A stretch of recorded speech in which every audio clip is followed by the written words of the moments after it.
Hello, in this video, I'll show you how to fix NVIDIA App Unable to connect to NVIDIA.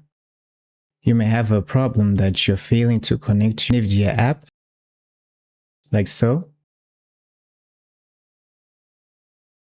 Here's a way you can fix it. Go to your Windows icon, right-click, click on Run. Make sure you type in this services.msc. Click on OK. Under here, look for NVIDIA Display Container. There it is. And click on Stop, and then click on Restart. Try to see if it's working. And if it's not working, then you can try to reinstall the app.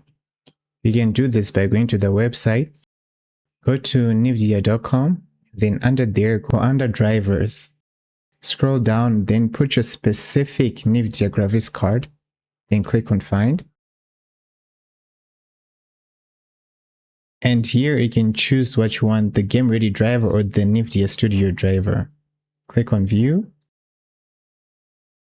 And here, this way you can download and reinstall the NVIDIA app. And you're done.